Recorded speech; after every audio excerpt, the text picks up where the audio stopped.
Hey, Crossbridge, if we've reached the end of my tenure here as youth pastor, I just wanted to sit back a little bit and reflect. 14 years ago, I was graduating Huntington University and looking for somewhere to be a youth pastor. I'd known since 14 I wanted to be a youth pastor and this is what I wanted to do.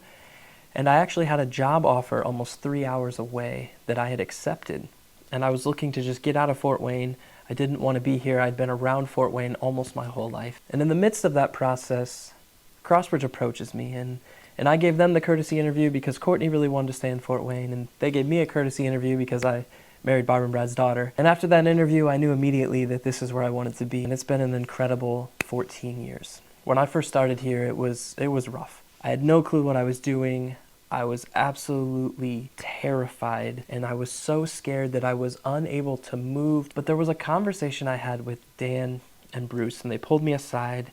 And it was about 6 months into my time being the youth pastor here, and they said, hey, we believe in you. It's okay if you make mistakes. It's okay if you fail. We just want you to move forward, to try things, to experiment. And that conversation changed not only my ministry, but it changed my life and it changed who I am. There are so many good memories I have. Olympiad was something that I stole from Huntington University, and every year I just remember being blown away by how creative students would get, how passionate and excited students would get. But it also taught me a whole lot about how to explain games and how to have rules because of all the rampant cheating.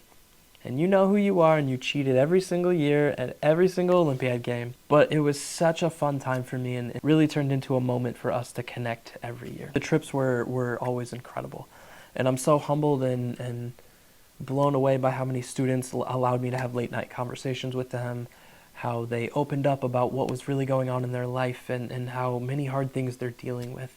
And it was also really, really sad to just experience some of those things. But every time you get to go away and watch teenagers worship God and engage with God, it's so encouraging and so powerful. When you get to see middle school kids who are so enthusiastic and rejoicing and celebrating, it pushes you, it challenges you. D-Now and rafting were always, really my favorite trips. They were the trips that I got to own, that I created. Those memories of not sleeping at D-Now, of getting to go rafting with students and play volleyball on late nights, those are memories that I'll always cherish. I'm so honored and humbled for every student that allowed me to be a small part of their journey. Every time I got asked about baptisms or weddings, even though I'd complain about weddings, it was such an honor and so humbling that God would allow me to be part of your journeys, of your stories that God is writing. I also just, want to say a huge thank you to all the people who helped me along the way. I have a lot of weaknesses, and I always say I have very few strengths. It's really just getting to know people and building relationships. And so I needed a lot of people to help cover those weaknesses, and that was, volunteers and parents and the staff here at the church that helped. But obviously the biggest person who helped me in all this is my wife, Courtney, who, as you know, and some of you still ask her all the detailed questions, because she's the one who made sure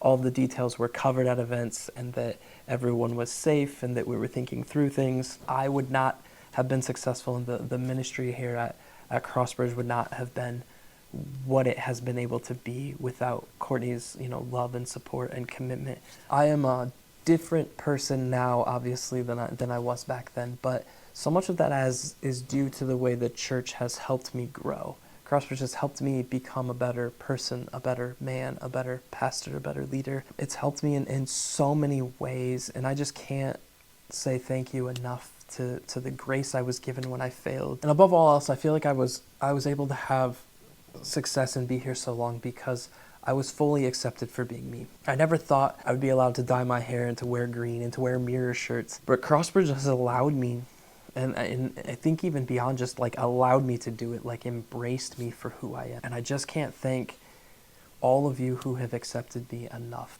So the big question I've been asked a lot, right? What is next? And I've been asked it by a lot of you. And the unfortunate reality is I don't know the answer to that question. Since I was 14, like I shared, all I knew I wanted to be was be a youth pastor. And all I really know right now is that I feel like I was supposed to step down.